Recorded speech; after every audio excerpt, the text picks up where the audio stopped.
Hi everyone, welcome to Arpita Sharma classes. I am Arpita Sharma, your educator, and today we are going to start with the topic comparing constitution. Now this topic is not just important for GS paper 1 but also it's very important for GS paper 2. ये topic ना सिर्फ आपके GS paper 1 के लिए important है बल्कि ये topic GS paper 2 के लिए काफ़ी ज़्यादा इम्पॉर्टेंट है. And also if you have public administration as your optional, then also this topic is extremely important, right? So let's start with the topic comparing constitution. Now comparing constitution means first of all we will understand what is a constitution, and then we will understand what are the features that Indian constitution has borrowed from the other constitutions globally. बाकी सभी Nations के constitution से हमने कौन कौन से features को adopt किया है, लिया है, ये हम समझने वाले हैं, बोरो किया है. इस क्लास में हम ये पढ़ने वाले हैं. प्रीलिम्स के लिए भी आज की क्लास आपकी बहुत इंपॉर्टेंट है. If you are preparing for prelims, today's class is very very important from GS paper 2's perspective. Okay, now don't worry about the PDF of the class. I'll be uploading the same on my Telegram channel, Simplifying UPSC with Ease. The link of the Telegram channel is given below in the description box. ठीक है, तो शुरू करते हैं class without any delay. Class शुरू करने से पहले एक छोटी सी अनाउंसमेंट आप सभी के लिए. For all of you a small little announcement. Unacademy has launched UPSC CSE GS Plus optional combo. Unacademy's biggest discount has been relieved in this combo. What is this combo all about? Combo means combination of plus GS subscription and optional subscription. You all prepare for your optional simultaneously with your GS papers, right? So here Unacademy has brought a combo package for all of you. Now there is no need to subscribe for optional classes separately. You can now subscribe to both GS and optional together at discounted rates. Now this is the plus subscription. ये तो बात हो गई plus subscription की. Unacademy has also launched iconic subscription of GS plus optional combo. Now what is the difference between iconic subscription and normal plus subscription? The difference is that in the iconic subscription you will be getting a personal coach. Difference बहुत सीधा सा है. Iconic subscription में आपको एक personal coach मिलेगा, mains question and answer practice करवाई जाएगी and you will be getting a study tracker. These are the differences between normal plus subscription and iconic subscription. So in your optional you all know that you need personal attention. Optional में हमें थोड़ा in depth पढ़ना होता है, personal attention चाहिए होता है. So that personal attention you will be getting it on Unacademy iconic subscription. Iconic का सब्सक्रिप्शन लेकर आपको इवेंचुअली यहाँ पर पर्सनल अटेंशन मिलेगी, स्टडी ट्रैकर मिलेगा. ठीक है. Now you can look at the rates also. आप फीस भी दे सकते हो. अगर आप प्लस के जीएस ऑप्शनल का कॉम्बो लेते हो, 12 months fees is 70,000, 24 months fees is 99,000. But over here iconic के सब्सक्रिप्शन में the 24 months fees is 1,31,510, on which you will be getting 10% discount if you use this code Sharma20. इस पर भी आपको 10% discount मिलेगा अगर आप कोड यूज़ करते हैं Sharma20. The link to this also is given below in the description box. So let's start. पहला टॉपिक जो हमारे दिमाग में आता है वो ये है कि भाई what is this constitution? We are talking about constitution since so long. In geography it is there. In even in geography it is there. हमारे geographical locations, geographical territories है वो सब constitution में mentioned है, right? If you want to delimit the territories in geography, if you want to expand the territories of a particular state, you want to delimit it, everything is the provisions regarding that is written in the constitution. ठीक है. तो constitution में state से regarding भी provisions लिखे हुए हैं, delimitation से रिगार्डिंग भी प्रोविजंस दिए हैं. तो भाई ये कॉन्स्टिट्यूशन क्या है? ठीक है. So constitution what is it? It is a set of rules. Constitution क्या है? बेसिक नॉर्मल टर्मिनोलॉजी में, in the normal terminology what is it? In a layman's term, अगर कोई चलता फिरता इंसान आपसे पूछे व्हाट इज कॉन्स्टिट्यूशन, ठीक है, you will say that it is a set of rules. That's it. क्या है ये? Set of rules. Rules regulation same ही चीज़ होती है. रूल्स के साथ ही रेगुलेशंस निकलता है. तो आप सिर्फ यहाँ सेट ऑफ रूल्स बोल के फुल स्टॉप लगा सकते हो. ठीक है. These are in layman's term. अगर कोई एक नॉर्मल इंसान पूछे भाई कॉन्स्टिट्यूशन क्या है, उसको नहीं पता. ठीक है. उसको पता है संविधान होता है, उसके हिसाब से काम चलता है, बट होता क्या है? What is the definition? Set of rules. ठीक है. And what kind of rules are there? What does it, how does it help you? आपको कैसे हेल्प करते हैं ये rules? These are set of rules which helps the nation to operate. ठीक है. और you can write through which through which a country or a state operates. ठीक है, नॉर्मल सी बात समझ आ गई. एक नॉर्मल क्वेश्चन था, कॉन्स्टिट्यूशन क्या है, उसका एक नॉर्मल जवाब देना है. We don't want any fancy answer from the administrators. IAS officer से कोई फैंसी आंसर नहीं एक्सपेक्ट करते हैं. डायरेक्ट सिंपल वर्ड्स में आंसर एक्सपेक्ट किए जाते हैं जो हर कोई समझ सके. बड़ा सा बड़ा इंसान, छोटे सा छोटा इंसान. तो अपने आंसर्स को इतना फैंसीफुल और ये और वो वर्ड्स ऐड करके ड्राइंग बनाकर नहीं दिखाना है. ठीक है, पॉइंट क्लियर हो रहा है. अपने आंसर्स को इस तरीके से बनाओ, फ्रेम करो, ताकि एक बड़े से बड़ा विद्वान भी समझ जाए और छोटे से छोटा ना समझ आदमी भी समझ जाए. ठीक है. सो कॉन्स्टिट्यूशन इज, ये क्या होता है. So when we have studied the constitution, we know that some countries have unwritten constitution. कुछ countries के constitution जो होते हैं वो unwritten होते हैं. That means unwritten का मतलब क्या होता है, that there is no formal constitution written. Formally कोई constitution नहीं लिखा हुआ है. हमारा तो formally लिखा हुआ constitution है. We have the written constitution, right? Like Britain. ठीक है, ब्रिटेन में इट्स यू कैन से इनफॉर्मल कॉन्स्टिट्यूशन और नॉट रिटन अनरिटन कॉन्स्टिट्यूशन. ठीक है, तो उसमें कोई एक पर्टिकुलर डॉक्यूमेंट नहीं है जहाँ पर सारे रूल्स रेगुलेशंस लिखे हैं. इंडिया में तो है. In India we have a particular document where all the rules and regulations are listed. ठीक है, but in Britain there is no such huge big document where all the rules and regulations will be listed down. ठीक है, और they will be arranged list wise, number wise, category wise. हमारे constitution में तो clauses हैं, sub clauses हैं, arrangement है. In our constitution we have clauses, we have sub clauses, we have all kind of arrangement in our constitution. So our constitution, write it down, the Indian constitution is a formal written document. ठीक है, point clear. But the constitution, for example you can say Britain, ठीक है, it has an unwritten constitution. ये basic point याद रहना चाहिए. ठीक है. The second important thing that we should know, second important thing जो हमें पता होनी चाहिए वो ये है कि constitution की importance क्या होती है. What is the importance of the constitution? Okay. Now importance of constitution. When we say constitution is very important, ठीक है, so what can be the other importance और what can be the factors that lead to the enhanced significance of the constitution. कौन से ऐसे factors हैं जो कि significant बनाते हैं एक कॉन्स्टिट्यूशन को. ठीक है, तो पहला फैक्टर ये होता है, first factor is that it holds the government to the law.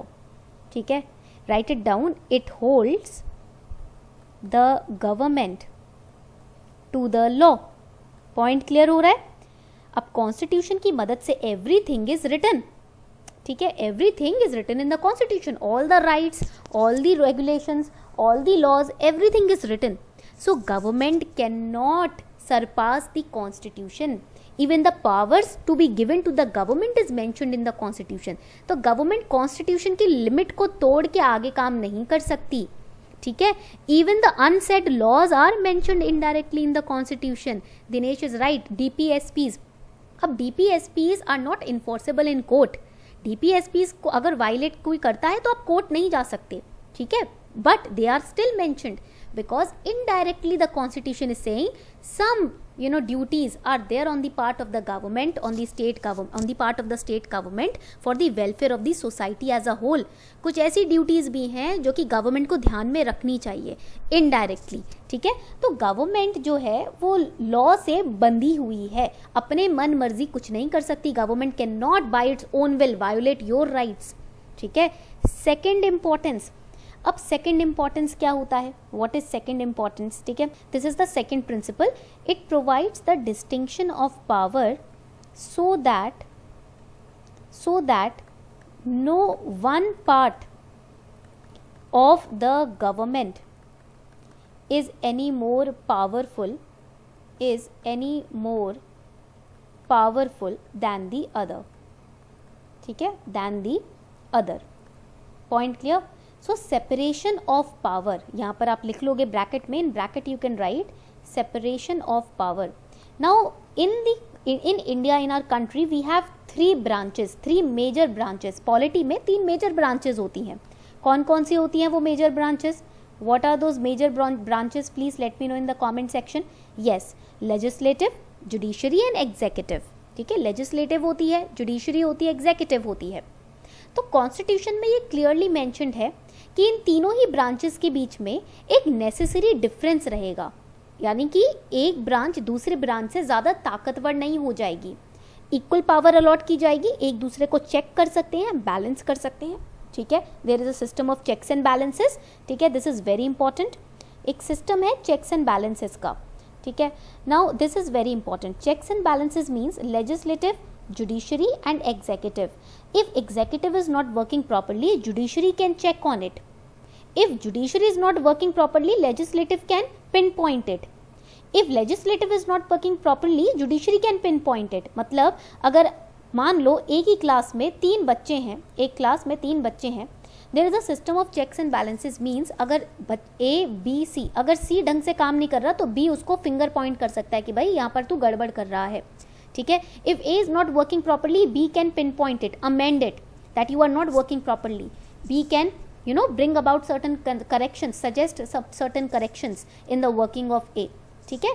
तो एक दूसरे में कुछ बड़ी कमी होती है या कुछ बढ़ोतरी होती है तो दूसरा नजर रख सकता है, you can keep in eye, that is system of checks and balances, ठीक है। And there is separation of power, that means you can not say judiciary is more powerful than executive, no, ठीक है। Amritesh is saying judiciary at the apex. You will not say judiciary is at the apex. Yes, judiciary is, Supreme Court is the apex body in judiciary. But judiciary, legislative, executive, they are both equal. There is separation of power. Nobody is powerful than the other. ठीक है। So these are the 2 important significance, ये तीनों की significance, ये दोनों significance है constitution के। So constitution provides you a system of checks and balances so that when laws are made और लॉज आर अमेंडेड, जब लॉज बनाए जाते हैं या लॉज अमेंड किए जाते हैं, ठीक है, उस टाइम पर गवर्नमेंट जो है करेक्ट प्रिंसिपल्स को फॉलो करे। अगर गवर्नमेंट लॉ बनाते वक्त कुछ पावर अपने हाथ में ले रही है, जुडिशरी वहीं पर ही जुडिशियल रिव्यू में आएगा केस और जुडिशरी क्या करेगी, उस लॉ को वहीं के वहीं समाप्त कर सकती है, रोक सकती है या उस पर आगे चर्चा कर सकती है। If government is making any kind of law which is harmful for the society, which is detrimental to the interest of fundamental rights of the people, judiciary can step into that. अगर judiciary को लगता है, if judiciary thinks that this particular law framed by the legislature, it is not for the welfare of the people, it is detrimental to their fundamental rights, judiciary can step in. This is a system of checks and balances. Point clear हो रहा है? तो जब हम constitution की बात करते हैं, we have studied what is the constitution of India, ठीक है। तो Indian constitution is unique in spirit also, in content also. Now why we are saying in spirit and content? अब देखो यहाँ रट्टा लगाने मत बैठ जाना students. Most of the students they commit this mistake of cramming things. Don't cram things, understand each and every word and you will love polity. अगर आप एक एक वर्ड के मतलब को समझ गए ना तो आप कंटेंट फ्रेमिंग में, आंसर राइटिंग में आप कभी हिचकिचाओगे नहीं, you will never hesitate in writing answers if you have understood the meaning of each and every word, ठीक है। And if you will cram you will always face problems in answer writing. अगर रट्टा लगाओगे तो answer writing में दिक्कत होगी, क्योंकि रटा हुआ कितना स्टोर कर सकते हो, ठीक है। So Indian constitution is unique in both spirit and content. Spirit means and content means जो लिखा गया है उसमें भी यूनिक है इंडियन कॉन्स्टिट्यूशन, और जो एसेंस है, स्पिरिट मीन्स जो एसेंस है उसमें भी यूनिक है इंडियन कॉन्स्टिट्यूशन, ठीक है। Because it talks about welfare of the society, the vulnerable communities, the down trodden, it talks about uplifting them, empowering them, it talks about each individual rights irrespective of their gender. आपका gender कुछ भी हो, वो individual rights की बात करता है constitution की, हर एक को राइट्स है, whether you are a female और male, you are equal in the eyes of law. Law की नज़र में आदमी और औरत में कोई भेद नहीं है, लॉ की नज़र में सब सेम है, ठीक है। Notwithstanding the fact that several features of constitution have been borrowed from other constitution from all around the world, it is really a unique piece of work. Now we know that constitution many features have been borrowed. हमको पता है कि काफ़ी features जो हैं वो borrowed हैं constitution के, ठीक है। तो borrowed का मतलब क्या है कि कुछ फीचर्स, कुछ पॉइंट्स इन्होंने फ्रेंच से ले लिए, कुछ पॉइंट्स यूके से ले लिए, कुछ पॉइंट्स इन्होंने आयरलैंड के कॉन्स्टिट्यूशन से उठा लिए। So they have picked up many points, many features from different constitutions. This makes our constitution unique. इससे हमारा कॉन्स्टिट्यूशन ना यूनिक हो जाता है, ठीक है, कि हम वी आर ओपन ठीक है, ओपन माइंडेड, हम ओपन माइंडेड है, कोई भी पॉजिटिव थिंग हमें कहीं दिखती है हम उसको अडॉप्ट करने की कोशिश करते हैं. Any positive thing, any positive piece of content that we find around in the world, we try to adopt it in our own lives, not copy it. Copy नहीं किया हमने as it is, we have not copied. Always remember, ये याद रखना, हमने copy नहीं किया है, हमने adopt किया है. When you read a particular book, you do not copy and paste everything from that book in your answers. आप कोई book पढ़ते हो पॉलिटी की या रमेश सिंह की किताब पढ़ ली, आप कॉपी पेस्ट नहीं करते, आप उसकी लाइंस को अडॉप्ट करते हो अपने आंसर में. यू कैन मॉडिफाई इट, ठीक है, point clear. If you are reading something you can modify it, ठीक है, and you are after modifying it you are implementing it in your answers. So same way we have adopted the features of other constitutions and implemented them in our own world, in our own country. Her country unique है, तो as it is आप copy नहीं कर सकते चीज़ों को, क्योंकि mindset भी different है लोगों का, ठीक है. The mindset of the people of Ireland is very different from those of Indians, ठीक है. So the original constitution have been considerably changed by various amendments that have been brought forward by 42nd amendment, 73rd amendment, 74th amendment, 7th amendments. अब देखो हमारा जो constitution है वो flexible है. We cannot say that our constitution is rigid. Why? Because where there are amendments there is flexibility. मतलब मान लो आप ऐसे कट्टर इंसान हो कि एक चीज़ आपके दिमाग में बैठ गई, अब आप वही उसी चीज़ को सच मानकर life जियोगे. That means you are rigid, orthodoxical person, very rigid person. If you have adopted some principles in your head, you will live your whole life by following those principles only. But if you modify yourself and your mindset according to the change in society, that means you are a flexible person. अगर आप खुद को society के हिसाब से change करते हो, ठीक है, ज़माने के हिसाब से बदलते हो, तो उससे ये हम बोलेंगे कि आप फ्लेक्सिबल हो. Similarly amendments helps our constitution to stay flexible, ठीक है, पॉइंट क्लियर हो रहा है. Now there is a very important amendment that was done in the constitution which made our constitution which is also known as the mini constitution. एक बहुत ही important amendment हुआ था हमारे कॉन्स्टिट्यूशन में, वो था 42nd amendment. This amendment is also known as, इस amendment को हम मिनी कॉन्स्टिट्यूशन भी बोलते हैं, because it was done during emergency time. They were large scale changes that were brought in our constitution, ठीक है, पॉइंट क्लियर हो गया. अब कॉन्स्टिट्यूशन में अगर हम बात करते हैं प्रीएम्बल की, preamble is such a favourite topic of UPSC. Every year there are 2 questions on preamble. हर साल गारंटीड 2 क्वेश्चन प्रीएम्बल से ही आते हैं, ठीक है.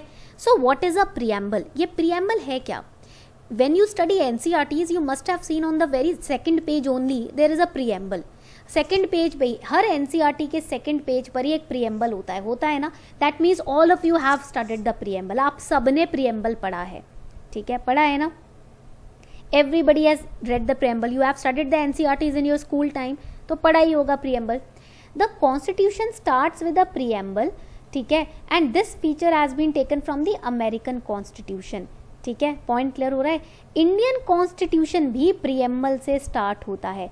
प्रीएम्बल क्या है? प्रीएम्बल एक तरीके का इंट्रोडक्शन है. For example, if you are going in to a seminar, आप एक सेमिनार में जा रहे हो, before you enter the seminar you see a huge board in which the name of the theme of the seminar is written, right, in which the name of the chief guest is written, the name of the speaker is written, right, and also the aims and objectives of the seminar are written, ठीक है. आप जब किसी seminar में जाते हो तो एक बड़ा सा बोर्ड लगा होता है, उसमें स्पीकर का नाम, थीम का नाम, एम्स, ऑब्जेक्टिव्स क्या है, सब लिखा होता है, सिनॉप्सिस जैसा, ठीक है. तो आपको पता चल जाता है कि भाई अंदर क्या है या किस चीज़ के बारे में बात हो रही है, ठीक है. आपको एसेंस पता चल जाता है. You will know the essence of the seminar by that introductory board only, ठीक है, पॉइंट क्लियर हो रहा है.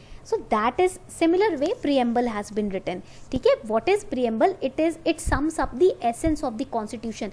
आपको preamble पढ़ के समझ आ जाएगा इस constitution में मेन फोकस किस पर होगा, ठीक है, फोकस किस पे होगा. Now N.A. Palkhiwala, who was a constitutional expert, referred to the preamble as identity card of the constitution. Remember the name of the person who gave this line, जिसने ये टाइटल, ये लाइन दिया है, उसका नाम याद रखना प्रीलिम्स के लिए. इन 2018 अ वेरी इंपॉर्टेंट क्वेश्चन केम, ये आइडेंटिटी कार्ड वाला ही क्वेश्चन था, तो इसको याद रखिएगा. Now when you were in school you all had identity cards. आप जब स्कूल में थे आप सभी के पास आइडेंटिटी कार्ड्स थे, ठीक है. आइडेंटिटी कार्ड्स में क्या लिखा होता था? What was written in the identity cards? Your name, your class, your section, your address, your house name, ठीक है, हाउस होता था ना, red house, yellow house, Patel house, Nehru house, Shastri house, ठीक है, इस तरीके के स्पोर्ट्स टीम होते थे, 4 हाउसेज होते थे, ठीक है, पटेल, शास्त्री, नेहरू, एक और हाउस होता था वो मैं भूल रही हूँ, ठीक है। So your basic details were written, ठीक है, आपके बेसिक डिटेल्स जो हैं वो लिखे होते थे, ठीक है। Your blood group also was written, ठीक है, तो आपका ब्लड ग्रुप भी लिखा होता था। पॉइंट क्लियर हो रहा है सभी को?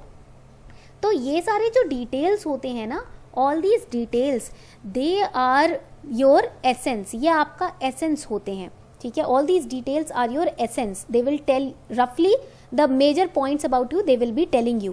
Similarly preamble is also the identity card. अगर कॉन्स्टिट्यूशन एक इंसान होता तो वो गले में preamble लेकर घूमता, यानी कि आइडेंटिटी कार्ड लेकर घूमता।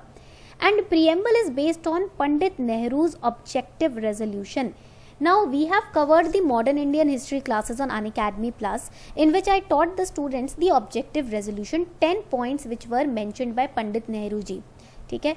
तो पंडित नेहरू जी ने, ठीक है, ऑब्जेक्टिव रेजोल्यूशन में एक बात कही थी कि हमें कॉन्स्टिट्यूएंट असेंबली चाहिए, ठीक है। We want a constituent assembly. Constituent assembly will be framed, why, क्यों बनाई जाएगी? To frame the constitution. भाई कॉन्स्टिट्यूएंट असेंबली है तो कॉन्स्टिट्यूशन ही तो बनाएगी, ठीक है। So he said I want a constituent assembly who can frame the constitution, and preamble is based on all the points that were raised by Pandit Nehru. He talked about equality in his objective resolution, he talked about the supreme authority of the constitution, कि भाई government constitution से ऊपर नहीं हो सकती। किसी बात को इंटरप्रेट करने के लिए कॉन्स्टिट्यूशन का ही यूज किया जाएगा, किसी बात को समझने के लिए, कोई रूल लागू करने के लिए, लॉ लागू करने के लिए कॉन्स्टिट्यूशन की हेल्प ली जाएगी। Government can not surpass the constitution, you will need the constitution as the guiding light, ठीक है। So preamble is based on that objective only, and preamble also has been amended. अब आप बोलो कि चलो कॉन्स्टिट्यूशन तो अमेंड होता है, प्रीएम्बल भी अमेंड होता है, yes. Preamble has been amended in 1976 by 42nd amendment. Why it was amended? 3 words were added. 3 words add किए गए थे कॉन्स्टिट्यूशन में, secular, socialist and integrity. 2019 GS paper 1 a controversial question came on secularism. Secularism के ऊपर एक question आया था। ये क्वेश्चन इजीली आप सॉल्व कर सकते हो if you have studied NCERT class 12th word, class 12th pol science book, ठीक है। क्लास 12th की एक आई गेस पॉलिटिकल थ्योरी करके किताब है, ठीक है। There is a book in class 12th political theory, the name of the book is political theory, either class 11th और class 12th NCERT। In that book there is a separate chapter of secularism. Class 11th या class 12th की किताब है, ठीक है। तो आप देखिएगा 11th की, यस 11th की बुक है NCERT की, pol science, name of the book is political theory. In that book, separate chapter on secularism is given and direct question from that chapter came. अब जिन्होंने NCERT पढ़ी थी उनके लिए तो भाई बहुत easy था आंसर करना, ठीक है, बट जिन्होंने NCERT नहीं पढ़ी वो फिर फंस गए, ठीक है। तो इसलिए NCERT reading NCERT is very important. So socialist, secular and integrity word were added. Now बात होती है socialist की. So what do you mean by the term socialist? Socialist का मतलब क्या होता है? Anybody in the comment section, what do you understand by the word socialist? Let me know in the comment section. देखो जब हम socialist word की बात करते हैं, when we talk about this word socialist, ठीक है, it means, इसका मतलब क्या है? When you think about equal opportunity being given to the society, ठीक है। तो socialist ना सिर्फ एक societal word नहीं है, ठीक है। तो socialist जो word है, ये word आपका आता है society, ठीक है। When you give equal opportunity to the society, जब आप सोसाइटी को इक्वल अपॉर्चुनिटी देते हो, that is the meaning of socialist, ठीक है, कि हर चीज equally available, there is no preference system in the society. Privilege system नहीं है कि भाई इस क्लास को हम प्रिविलेजेस देंगे, इस क्लास को हम प्रिविलेजेस नहीं देंगे, नो। और this park can only be attended by the elites, no, that is not socialism.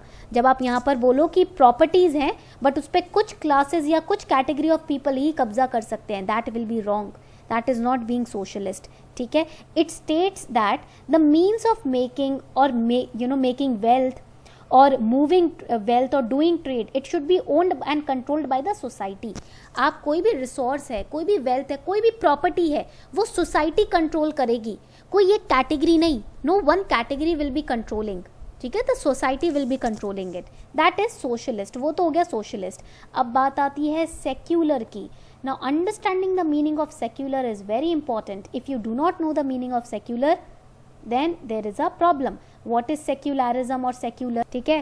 तो सेक्युलर का मतलब क्या होता है, when you embrace all the religions, ठीक है, जब आप सभी रिलीजन्स को, सभी धर्म को, ठीक है, आप इम्ब्रेस करते हो, गले लगाते हो, किसी में डिफरेंस नहीं करते। You are not a kind of person who says that I will not adopt Hinduism, Hinduism is a waste of time, it's myth, और you are not against Islam, और you are not against, you are just respecting your religion and you are against Buddhism or Sikhism. That kind of person is not secular. जब आप बोलते हो कि सारे धर्म acceptable हैं, you accept all the religions. I'm not saying you are practicing all the religions. You are accepting their existence. आप अपने कंट्री में उनकी एग्जिस्टेंस को एक्सेप्ट कर रहे हो, वो है सेक्युलर होना, embracing all the religions. ठीक है, point clear. And secular state means, secular state का मतलब क्या होता है, when there is no national religion, ठीक है, when there is no national religion. जब आप किसी स्टेट, किसी कंट्री का एक रिलीजन ना बनाओ कि भाई इस कंट्री में तो यही रिलीजन सुप्रीम है, या यूपी के स्टेट का रिलीजन सिर्फ इस्लाम होगा या सिर्फ बुद्धिज्म होगा, ऐसा भी सेक्युलर स्टेट नहीं होता। This is also not an example of secular state. When you say that yes we have different religions and we accept their existence, we respect their existence, that means you are a secular state. जब आपके neighbourhood में हर धर्म का इंसान है, आप उनके presence को एक्सेप्ट करते हो for whole heartedly, that is secularism. ठीक है, पॉइंट क्लियर हो गया। सेक्युलरिज्म क्या है, तो सेक्युलरिज्म रिलीजन नहीं होता, ठीक है, secularism it is not a religion, ये धर्म थोड़ी है, ये तो एक क्वालिटी है, एक भाव है, एक इमोशन है, एक कैरेक्टरिस्टिक है कि आपके लिए कोई धर्म बड़ा छोटा नहीं है, सबको एक्सेप्ट करते हो। ठीक है, point clear, that is secularism. अब बात आती है इंटेग्रिटी की। जल्दी से बताओ इंटेग्रिटी का मतलब क्या होता है। What do you mean by the term integrity? They can ask you either in mains, either in prelims or in interview. Interview में क्या आंसर दोगे। देखो इंटीग्रिटी के ना काफ़ी मतलब है। इंटेग्रिटी का मतलब होता है क्वालिटी ऑफ बीइंग ऑनेस्ट। ठीक है, जब आप बात करते हो ना कि मेरी इंटेग्रिटी पे बात आ गई है, ठीक है, इसका मतलब क्या होता है, मेरी ऑनेस्टी पे बात आ गई है। ठीक है, व्हेन यू से सत्यनिष्ठा, इसको हम सत्यनिष्ठा भी बोलते हैं for the Hindi medium students, it is also known as सत्यनिष्ठा। ठीक है, तो इंटीग्रिटी का मतलब हम एक एग्जाम्पल दे देते हैं that Hemant is a person of, this is the example that I am giving, is a person of great integrity. Hemant जो है he is a person of great integrity, that means कि सत्यनिष्ठ इंसान है, सच का साथ देता है। ठीक है, और यू कैन से a person having strong moral principles. ठीक है, एक इंसान जिसके मॉरल प्रिंसिपल्स काफ़ी स्ट्रॉन्ग है। ठीक है, दैट इज ऑल्सो इंटेग्रिटी। ठीक है, एंड इंटेग्रिटी का एक और मतलब है, there is another meaning of integrity, that is state of being united. ठीक है, किसी को इंटीग्रेट करना, स्टेट ऑफ बीइंग यूनाइटेड और अनडिवाइडेड। यहाँ पर आप डिस्ट्रीब्यूट वर्ड यूज नहीं करोगे। डिस्ट्रीब्यूट क्या, कहाँ से डिस्ट्रीब्यूट हो रहा है। ठीक है, यूनाइटेड, अनडिवाइडेड, आपको कोई बांट नहीं सकता। Nobody can divide you, you will use the word divide, nobody can divide you. ठीक है, पॉइंट क्लियर हो गया यहाँ तक। इंटेग्रिटी का मतलब समझ आ गया सभी को। ठीक है, यहाँ तक वर्ड समझ आ गया। चलो आगे बढ़े। So we have understood all these 3 words, हमने ये तीनों वर्ड्स पढ़ लिए हैं। आगे बढ़ने से पहले ये एक छोटा सा अनाउंसमेंट है आप लोगों के लिए। Unacademy has launched GS plus optional का कॉम्बो। ठीक है, a new combo has been launched by Unacademy plus. Now there are 2 combos. पहला तो प्लस का कॉम्बो है, GS and optional subscription together you can get. Another is iconic combo.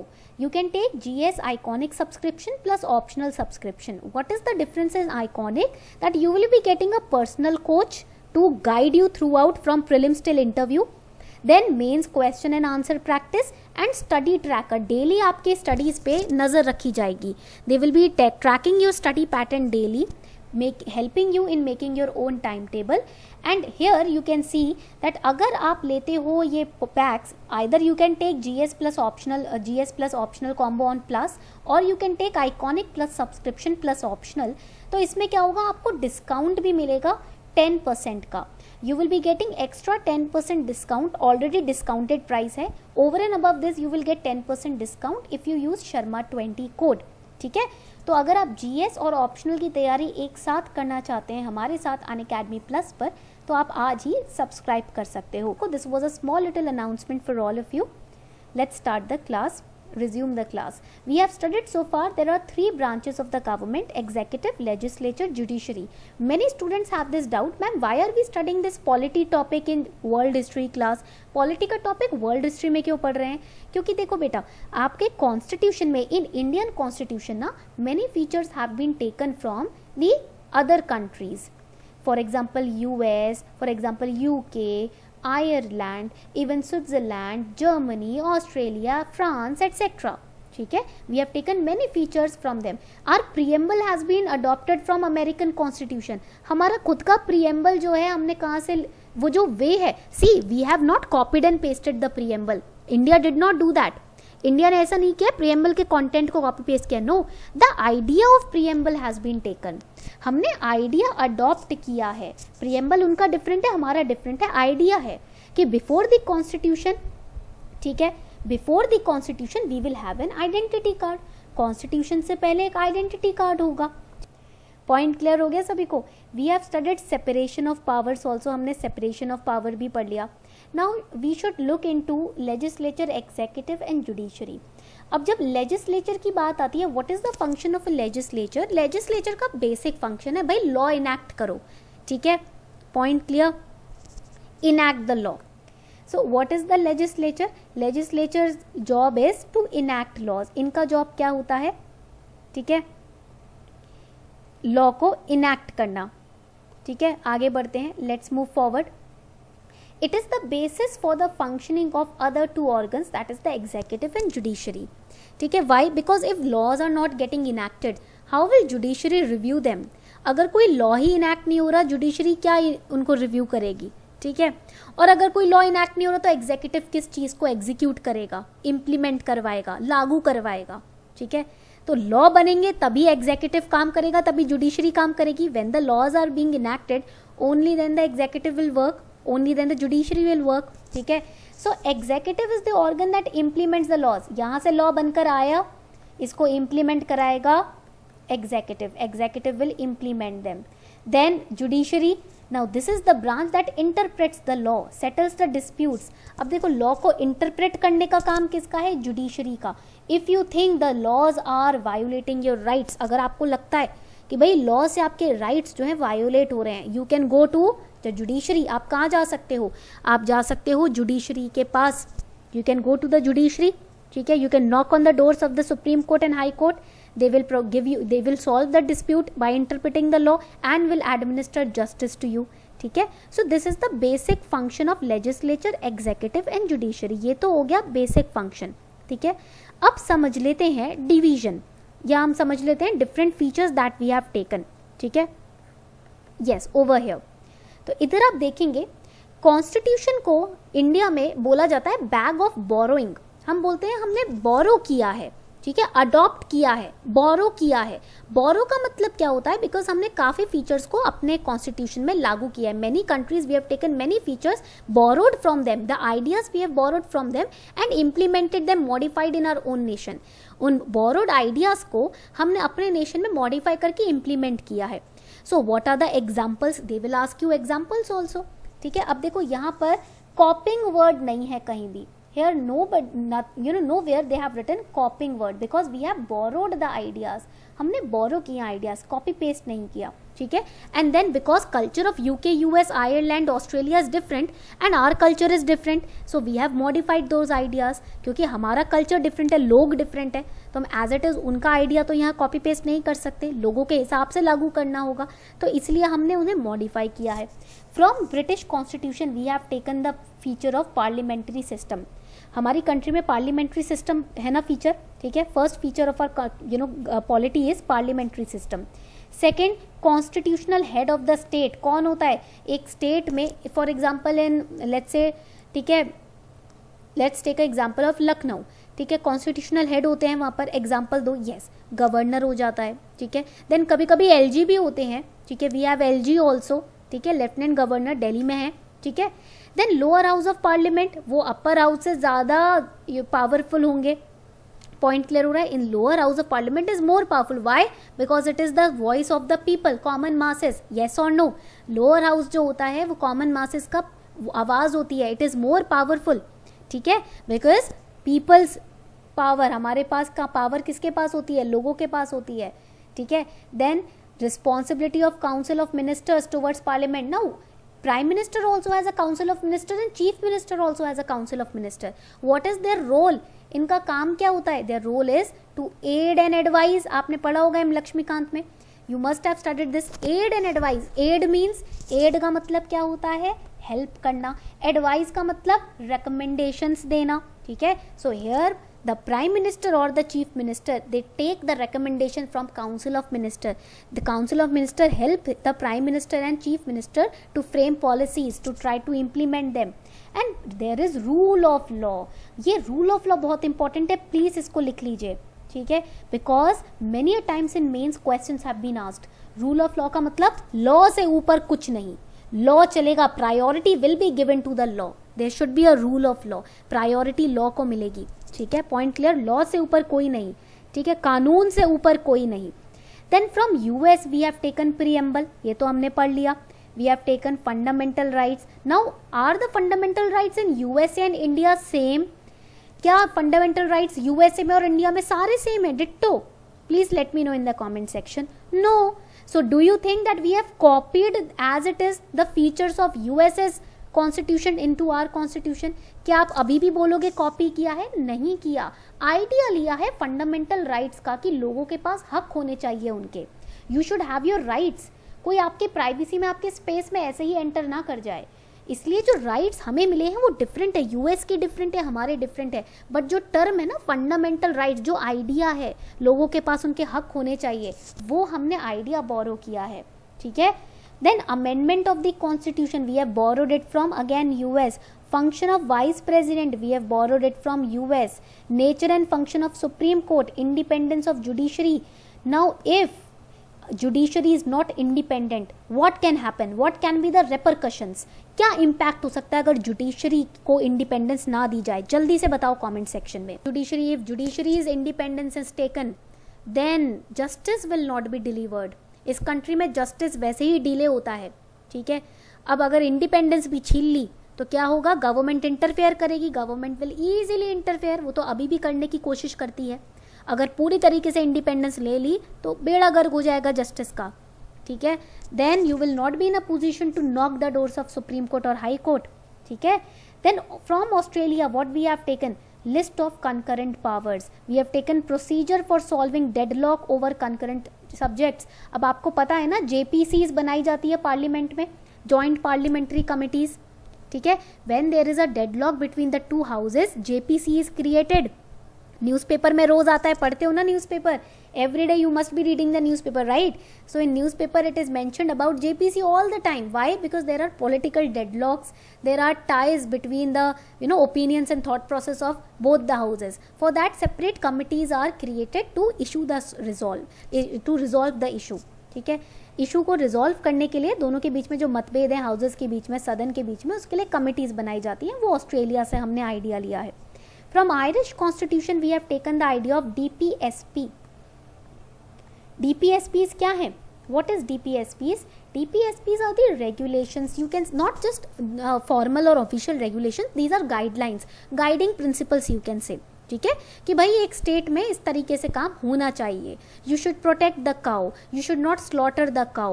You should empower the cooperative houses. ठीक है. So all these are guidelines. ये guidelines दी गई हैं जो स्टेट को फॉलो करनी चाहिए ऑन ह्यूमैनिटी लेवल, ठीक है. These are not fundamental duties. Method of nomination of members to Rajya Sabha, again we have taken this from Irish constitution. Then the Weimar Constitution of Germany, we have taken the powers of presidents, the idea of power of presidents, ठीक है. Canadian constitution से क्या लिया है? Provision of a strong nation, name of union of India, the residuary powers, the residual list we have taken from Canadian Constitution. And South Africa, देखो south Africa में ना एक बिल ऑफ राइट्स होता है. You must have studied this in NCERT. आपने class 11th की NCERT में पढ़ा होगा बिल ऑफ राइट्स, राइट? तो उसके अंदर bill of rights is a list of the rights which are listed. ठीक है. Now we have taken procedure of amendment with 2/3 majority in parliament. We have taken this from South Africa. ठीक है, point clear हो गया. ये हमने लिया है साउथ अफ्रीका से. Election of members of the Rajya Sabha on basis of proportional representation by state legislatures. Again we have taken this from South African constitution. ये भी हमने साउथ अफ्रीकन कॉन्स्टिट्यूशन से ही बोरो किया है आइडिया. ठीक है, पॉइंट क्लियर हो रहा है? यहां तक पॉइंट क्लियर हो गया तो जल्दी से बताएं. ठीक है. So these are the different ideas that we have borrowed from the constitutions of other nations in our own constitution. तो ये थे आपके कुछ आइडियाज. अब ये जो लिस्ट मैंने आपको दिखाई, this difference list, this is very important for prelims. ये डिफरेंस की जो लिस्ट है ये प्रीलिम्स के लिए काफ़ी इंपॉर्टेंट है. तो इस लिस्ट को हमने कंपाइल किया है PYQs के बेसिस पे. We have compiled this list on the basis of PYQs. Go through the list again and again, revise it so that prelims में आपकी कोई चूक ना हो. ठीक है, पॉइंट क्लियर हो गया यहाँ तक? चलो, so on this note we are wrapping up the session. इसी नोट पर हम सेशन को रैप अप कर रहे हैं. You will get the class PDF on our Telegram channel simplifying UPSC with ease. Also if you enjoy Unacademy plus, you can get 10% discount on your subscription by using this code Sharma20. ठीक है, ये code use करके easily 10% discount आपको मिल जाएगा. आई thank you all for participating in this session. Thank you.